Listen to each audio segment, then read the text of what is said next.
I'm Diana, sitting on the porch of my grandmother's house, now mine, watching the sun set. I'm reminded of how far I've come. 3 months ago, I almost died alone in my apartment while my family celebrated my twin sister's birthday. A birthday we share, but one I was never invited to. It all started 4 weeks ago when I got the call from the hospital. I was working at the local library shelving books when my phone buzzed. An unknown number. It was the hospital telling me that my grandmother, Amelia Thompson, had suffered a stroke and was in a coma. I rushed to the hospital, my mind a blur. When I arrived, I found her in a small, sterile room, surrounded by machines. Her frail body looked so small in the big hospital bed. I sat by her side, holding her cold hand, whispering that I was there. I'd been visiting her every Sunday for the past 6 years. We'd bake cookies, and she'd tell me stories about my grandfather. She was the only one in my family who truly cared about me. My mother, Isabella Thompson, arrived later, looking as perfect as ever in her designer clothes. She swept into the room like she owned it, followed by my twin sister, Lily, who was busy on her phone. My father, Henry Thompson, trailed behind, as quiet as always. My mother didn't even ask how I was. Instead, she walked straight to my grandmother's bedside and started asking about her prognosis. Lily finally looked up from her phone and gave me one of her fake smiles. "Oh, you're here. I thought you'd be too sick to come." I ignored her and told them that the doctor said my grandmother was in a coma and they didn't know when or if she'd wake up. My mother then asked me to go get them coffee so they could talk to the doctor privately.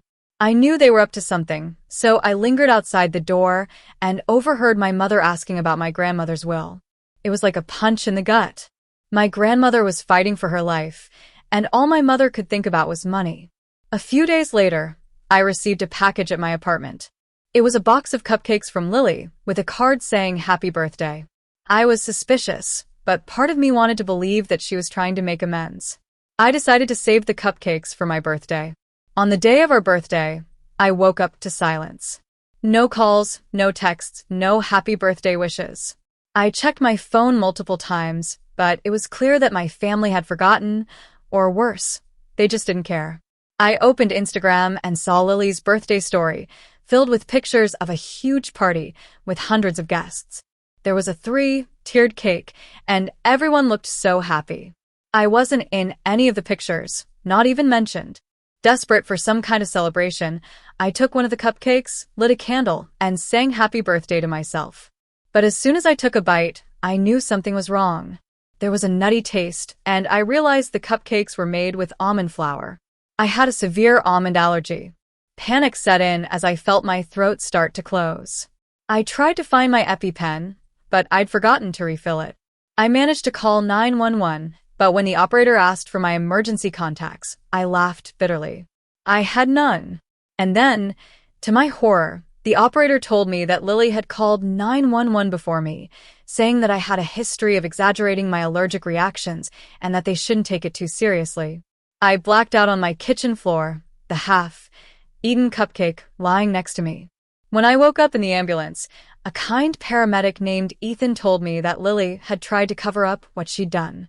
He said he could tell she was trying to hide something because he'd seen similar situations before. In the hospital, I received a call from my grandmother's attorney, Mr. Walter Reed. He told me that he had a document my grandmother had prepared before her stroke and that he needed to talk to me. I agreed to meet him the next morning. The next day, Lily and my family came to visit me in the hospital, pretending to be concerned. They tried to make it seem like they'd been worried about me, but I knew it was all an act. After they left, I contacted Ethan, and together we started to uncover the truth. We found out that the cupcakes were from a bakery that specialized in almond products, but had a fake label from a nut-free bakery. Ethan's friend, a digital forensics expert named Max, helped us access the family iCloud. There, we found text messages between Lily and my mother, planning to send me the cupcakes and call 911 before me to make me look like a liar. They were trying to ensure that I wouldn't inherit my grandmother's estate. Mr. Reed then showed me my grandmother's will. She'd left her house and savings to me, after overhearing my mother and Lily talking about how they'd make sure I got nothing. She knew they were cruel and jealous, and she wanted to protect me. I decided to hold a family meeting at the hospital in my grandmother's room. When everyone was gathered, Mr. Reed revealed the will. My mother and Lily were shocked and tried to deny everything. But then, I read out the text messages, and the room fell silent. Just as my mother and Lily were about to leave, my grandmother woke up. She opened her eyes and looked straight at my mother. "I heard everything," she said, her voice barely a whisper but thundering in the silent room. She disowned my mother and told Lily that she was disappointed in her.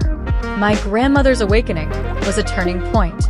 My mother and Lily were exposed for their cruelty, and my family finally saw the truth.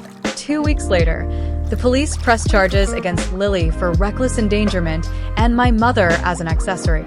Lily lost her job, and my mother's social life fell apart.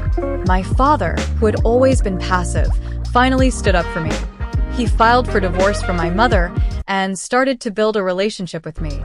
My grandmother is making progress in rehab, and she's as feisty as ever. A month after the whole ordeal, Lily texted me, asking to talk and apologize. I thought about it for a long time and then decided to set a boundary. I told her that I didn't hate her, but I didn't trust her, and I didn't want her in my life. Looking back, I've learned that family isn't just about blood. It's about who is there for you when you need them the most. I've finally found my place in the world, and I'm no longer the afterthought. I'm Diana, and I'm finally home.